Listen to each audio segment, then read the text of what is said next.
What does true leadership really look like in a moment of absolute, total crisis? Today, we're going to look at the final, harrowing hours of the second Caliph, Umar ibn al-Khattab.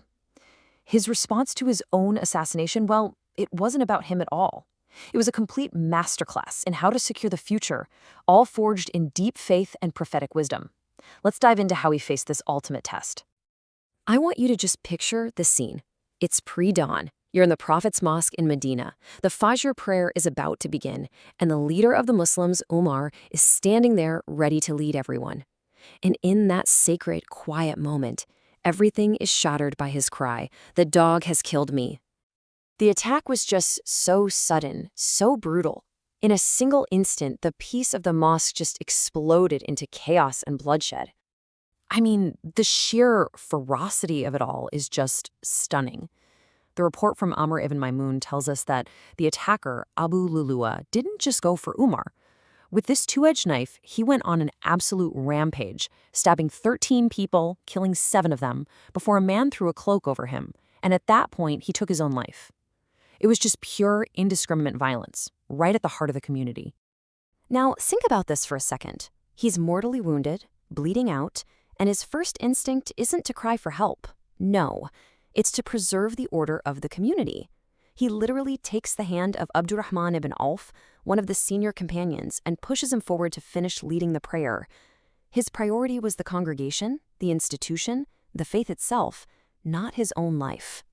So with the prayer somehow continuing and chaos all around him, we get this incredible look into Umar's inner state.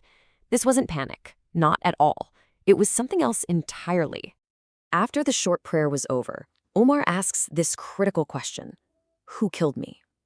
But see, this wasn't about revenge. He had to know who his attacker was to understand the threat. Was this an internal rebellion? A sign that the Muslims were dividing? Or was this an attack from the outside? The answer to that question would literally shape the future of the entire community. And his reaction when he gets the answer, it's so telling.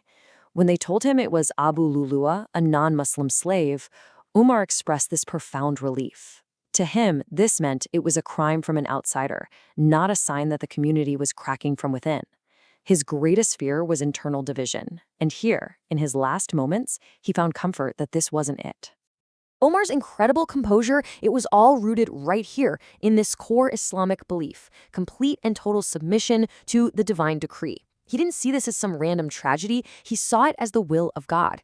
And that deep, profound faith is what allowed him to rise above his own pain and focus entirely on his duty, a direct reflection of the steadfastness the Prophet had taught. Okay, now we get to a really pivotal moment. Umar knows his time is short, and his mind turns to the single most important issue there is: succession. And what he does next? Well, he creates a political process that was completely new. This is the question that must have been racing through his mind, right? The young Muslim state was powerful, sure, but it was also fragile. A power vacuum, a disputed succession. It could tear everything apart. Whatever he came up with had to be clear, decisive, and accepted by absolutely everyone. So he establishes the shoora, a consultative council. Now, the idea of consultation, that was already part of the prophetic tradition. But what Umar did here was innovate. He took that general principle and turned it into a specific, structured political machine designed for this exact crisis. He chose 6 men. And these weren't just any 6 men. These were 6 of the most senior companions of the Prophet, people whom the Prophet himself had been pleased with when he passed away. This alone gave the council an authority that no one could question. Just look at these names: Ali, Osman, Abdurrahman ibn Auf. These are giants of early Islam. By picking this group, Umar made sure that the next leader would be chosen by the best of the best, from among the best of the best. And here's the real genius. He didn't just pick the men, he set the rules of the game. A 3-day time limit, so no endless debates, a clear tiebreaker. He even made sure his own son couldn't vote, to avoid any hint of starting a dynasty. And he had soldiers oversee it all, not to interfere, but just to guarantee the process was fair. Every single rule was designed for a swift, clean, unified outcome. That final rule really shows you what his ultimate priority was: unity. He made it clear the council's decision was final, and anyone who tried to cause division afterward had to be dealt with severely. But this wasn't just him being harsh. He was directly applying the command of the Prophet Muhammad, peace be upon him, about the absolute need to preserve unity at all costs. But he wasn't done yet. Beyond just the succession, Umar used his last breaths to leave behind a comprehensive testament, basically a set of guiding principles for his successor and for all leaders who would come after. This advice would become a cornerstone of his entire legacy. And the foundation of all of his advice was absolute, uncompromising justice. For Umar, this wasn't some lofty political idea. It was a sacred trust, a core teaching from the Prophet. He knew deep down that a society could only be stable if every single person, from the richest to the poorest, was treated as an equal before the law. This right here, this was the bedrock. Everything else he was about to say was built right on top of this non-negotiable principle. And he didn't just stop with justice for Muslims. He gave specific, forceful instructions on the rights of non-Muslims living under their rule. He commanded his successor to defend them and make sure they were never overburdened. You see, this shows the incredible scope of a leader's responsibility in his eyes. He's teaching us that the true strength of a state is measured by how it treats its most vulnerable people, including religious minorities.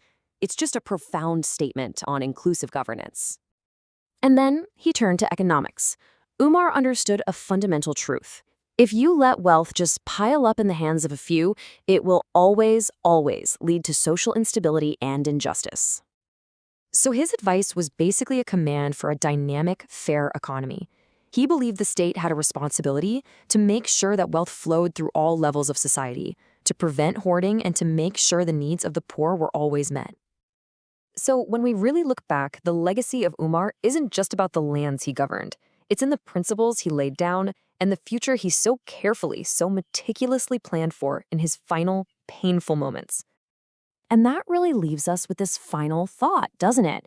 Umar's greatest act of leadership might have been planning for a world that no longer had him in it. He used his last moments not to hold onto power, but to ensure a stable, just, and unified future for everyone to come. And that is the wisdom he left behind.